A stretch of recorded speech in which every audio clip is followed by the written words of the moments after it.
Blog Talk Radio. Welcome to HEMPOWERING Radio. This is your hemp-entrepreneurial host, Tyler Hemp, here to empower your hemposphere because it's hemportant. On this show, we put emphasis on what matters most to you. What is your dream? What is your purpose? And how can you integrate hemp into that? Today's show is a fine approach to empowering the planet with amazing cannabis advocate, author, writer, speaker, world traveler, among many other amazing things, videographer, video producer, Doug Fine. And today is February 17th, 2017, as we're broadcasting this show. You might be listening to a recorded version, but either way, thank you so much for your attention and your time. Your time is certainly one of the most valuable resources, and I sincerely appreciate you investing it in raising your awareness about the essential benefits of cannabis and hemp. And HempWare is committed to creating a paradigm shift in consciousness for the entire planet. And we're here to inspire, educate, motivate, and uplift you to utilize cannabis for your clothing, your food, energy applications, healing, and ultimately rebuilding a healthy home, environment, our companies, and our economies. So just imagine if our basic needs are met with hemp, our food, our shelter, our clothing, you can only imagine the amazing things that we can do with this life. And on this hemp episode, we're going to get into the latest cutting-edge innovations with hemp, what Doug is doing in the hemp world, and empower your hemposphere. But before we get started, listen to the past episodes, including today's show, by visiting the iTunes podcast library. Just type in the word HempAware, all one word, or you can visit hempaware.com/radio. Also, if you have any problems that you're dealing with in the hemp industry or any challenges that you want to overcome or any topics that you'd like us to cover on HempAware Radio, just email support@hempaware.com. So without further ado, welcome aboard HempAware Radio and the HempAware train, Mr. Fine. I appreciate your presence. Thanks so much for being here. It's a pleasure. It's great to be here with you, Tyler. Right on. So today's a brief show. So we're going to try to squeeze as much juice out of it as possible, milk it for all it's worth, so to speak.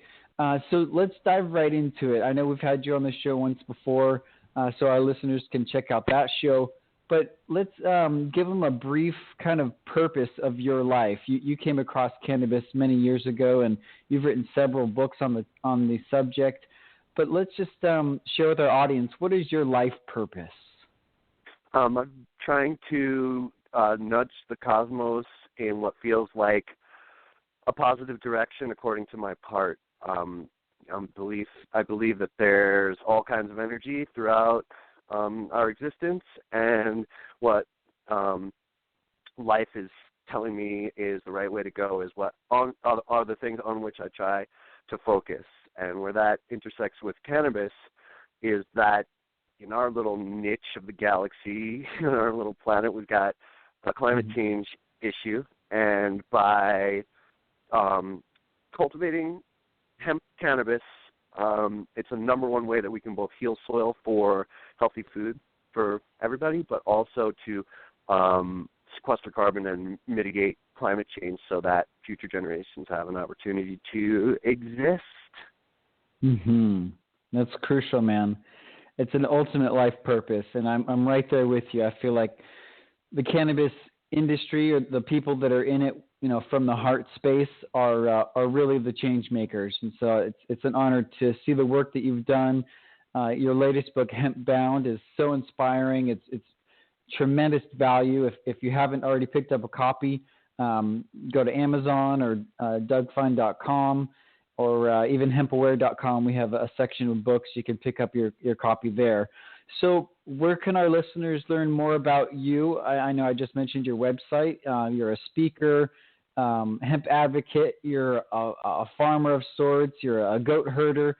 Tell us a little bit more about how people can hire you to come speak at their event on hemp, or just kind of a little bit more about what services you provide and how people can learn about you.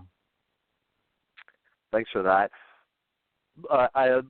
maybe the most direct way, other than the website, there's a dispatches from the Funky Butte Ranch link there that I send out periodically at dougfine.com. But other than the website, I tweet every day at Organic Cowboy, 2 C's, one word, at Organic Cowboy.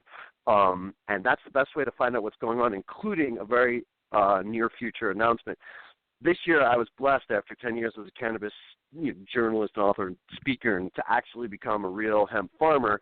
I had to travel 2,500 miles from my ranch in New Mexico, because we in New Mexico hadn't passed our hemp bill yet, although it's looking good for this session, thank God, but to Vermont, where I teamed up with 2 other families. We planted 23 acres and had a multi-ton harvest right out of the gate. It felt really, really good. It was not easy work for a million reasons, but it was largely pleasurable. And for folks checking on the following me on Twitter, we're just about to release our first product. It's called Hemp in Hemp, and it's all from our Vermont harvest. It's hemp seed oil pressed on the farm, infused with flowers from the same plant. So it's we're marketing it as a massage oil, sore muscle salve, and I like to throw it in a cupful of a teaspoonful or whatever in the bath.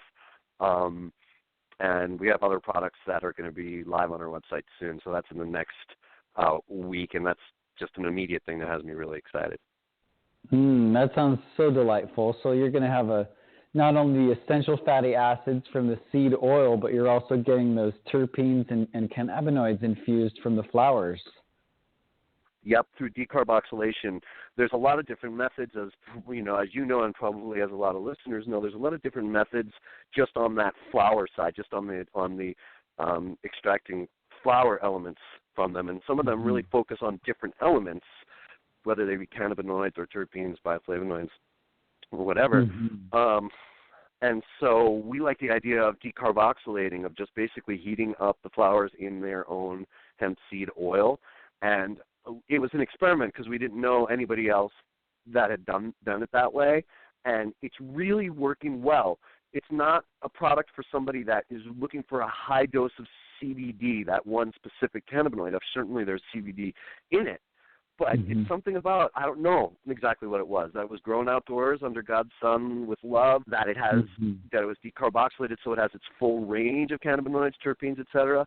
But God, you put it on the sore muscle and it feels better. So we're certainly not calling it medicinal or anything. It's just, I tell people, warning, it might cause relief in your sweetheart's sore shoulders, but that's as far as the claims we're making. Right on. So Hemp in Hemp. That sounds great. I can't wait to experience it myself.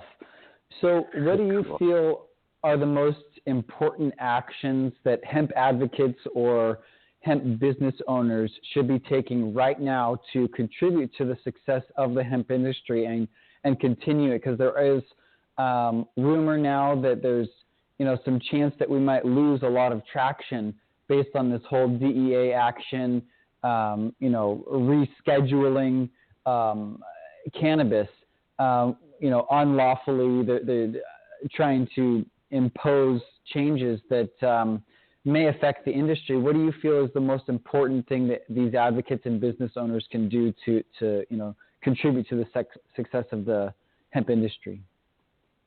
I think you hit on it, Tyler, right there, and not allowing anything except forward movement, and that's our decision.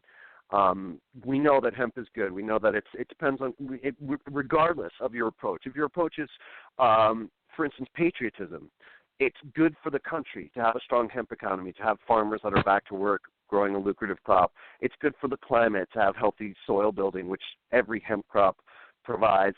And it's good for humanity to have healthy food and other products that are available as we move towards an overall healthier society. So we know that we're in the right morally. We happen to also be in the right legally, which is, going back to Thomas Jefferson's day, but even in this post-Farm Bill 2014, we know that we're in the right and that we will be successful. So I would urge folks to not lose sight of that and to not allow anything but moving forward. And I believe that there is no reason for fear because we also have the law on our side when it comes to hemp. So it's win-win. The other thing I would say is just do our best to avoid infighting and to avoid letting personality difficult. I mean, personality challenges are, in my experience, the biggest challenge to any human endeavor. And it's part of the reason why I live in a remote goat ranch in the middle of nowhere. To try and avoid the problems of past movements that are their own worst enemy through problems with infighting. If there's somebody whose actions you don't feel great about, it's a big world out there. Just keep moving forward, sidestep, focus on the positive, try to avoid negative. I think that's a really big thing, and it can be a challenge.